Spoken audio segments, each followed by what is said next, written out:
এটা একটা CCTV footage, state bank of ইন্ডিয়ার মালদা ব্রাঞ্চে ক্যাশ কাউন্টারে আমি বসে আছি, যে পার্পল রঙের জামা পরে ভেতর দিকে।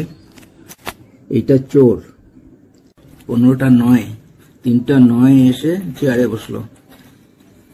ক্যাশ কাউন্টারের সামনে চেয়ারে যে জমা দেয় সে চেয়ারে বসে, চেয়ারে বসে কাজটা দিলে। এই চোরটা মালদা ব্রাঞ্চের একজন ক্যাশ ক্রেডিট কাস্টমারের এমপ্লয়ি। সে তার ক্যাশ ক্রেডিট কাউন্টারে টাকা জমা দেওয়ার জন্য নিয়ে এসছে। এই টাকা চুরি করবে এবং তার ফলে স্টেট ব্যাংক কিভাবে জালিয়াতি, দুর্নীতি, জোট চুরি, বিশ্বাসঘাতকতা, ঘুষখোরি এত কিছু করে চোরটাকে ছেড়ে দিয়েছে। এবং ক্যাশিয়ার যে অর্থাৎ আমাকে চাকরি ছাড়া করেছে, ভয়াবহ অত্যাচার করে, নির্মমভাবে অত্যাচার করে, অপমান করে, ভয় দেখিয়ে। 3টা 10 হয়ে গেল। যে হাতে টাকা নিয়েছে জমা করার জন্য, আমার কাছে ট্রে চাইলো, আমি ট্রে বাড়িয়ে দিলাম একটা কাউন্টারের সামনে। ও ট্রেতে টাকাগুলো রাখলো, যে টাকাগুলো জমা দিবে সেগুলো ট্রেতে রাখলো।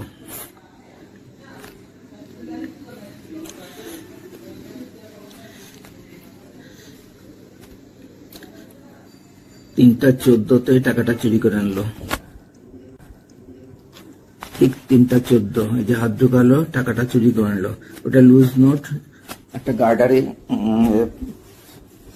রাবার ব্যান্ড দিয়ে আটকানো, 2000-এর 10টা অর্থাৎ 20,000 এবং 66টা 500 নোট, 33,000, মোট 53,000 টাকা ও তুলে নিল।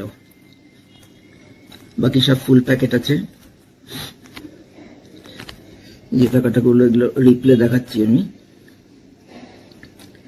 এই টাকাটা চুরি করলো স্টেট ব্যাংকের মালদা ব্রাঞ্চ থেকে। টাকাটা চুরি করলো এই চোর স্টেট ব্যাংকের মালদা ব্রাঞ্চ, মালদা ডিস্ট্রিক্টের সবচেয়ে বড় ব্রাঞ্চ মালদা ব্রাঞ্চ।